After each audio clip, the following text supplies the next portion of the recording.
Now, I tell people all the time, starting at age 12, I started making my own doctor's appointments, dentist appointments, etc. That sounds crazy and like a lie, but it's the truth. It was easy to do anyways because this was my grandma Johnny Mae's house, and then this over here was the state of Florida Department of Health and WIC.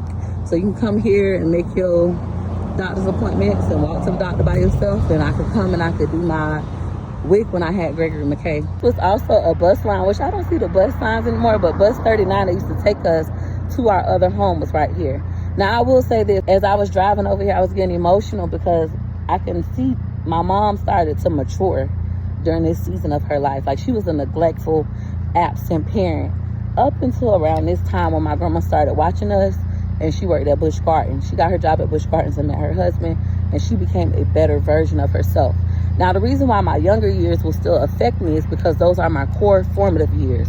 Age 0 to age 8 is the most important years in your children's life, for those of you who don't already know that. This is where your child starts to develop their brain the most. It also is when they learn if they're loved or not, things of that nature. So during my formative years, age 0 to 8, hell, I even go on to say from age 0 into 12, before the projects got knocked down, we wasn't coming over here like that.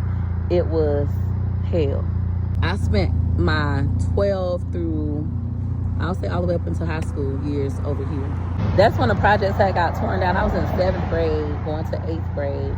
And that's when we stopped going to my grandma Merle's house because she didn't have a house anymore. She was living with my auntie Clottie. And at the time, my auntie Clottie wasn't bedridden. She was very strict, didn't like people around, which I later learned why. But I had some very happy memories at this home. So allegedly, when my grandma used to watch us, my mama didn't give her anything. My grandma just did it, allegedly. That's what my grandma always say. But one time she asked my mom to pay her light bill, I believe it was. Her lights were about to get cut off.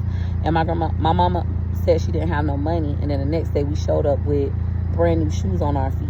And my grandma always was upset about that. Like, this is a story my grandma tell all the time.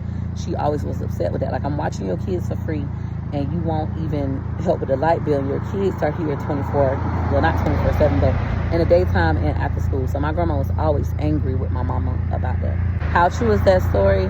I don't know. But did we have new shoes? Yes, all the time. My mama and her sister, my Aunt Nene, they were always in competition. But I realized now that I'm older that it came from childhood. They were always in competition. So at the time we wore uniforms. I was in middle school. Me and my cousin used to walk from here all the way under the bridge to the bus stop. And if my cousin got a new pair of shoes, then the next day my mama going to get us a new pair of shoes.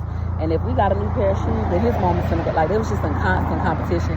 I always thought it was stupid and silly. Both of y'all on Section 8. I also became one of the best freestylers that you'll probably ever meet by taking it. My cousin used to walk this long street to the bus stop. We would rap the whole way. And I could freestyle better than all the boys. Even when we get to school and we rapping, I was the best. But anywho, next location.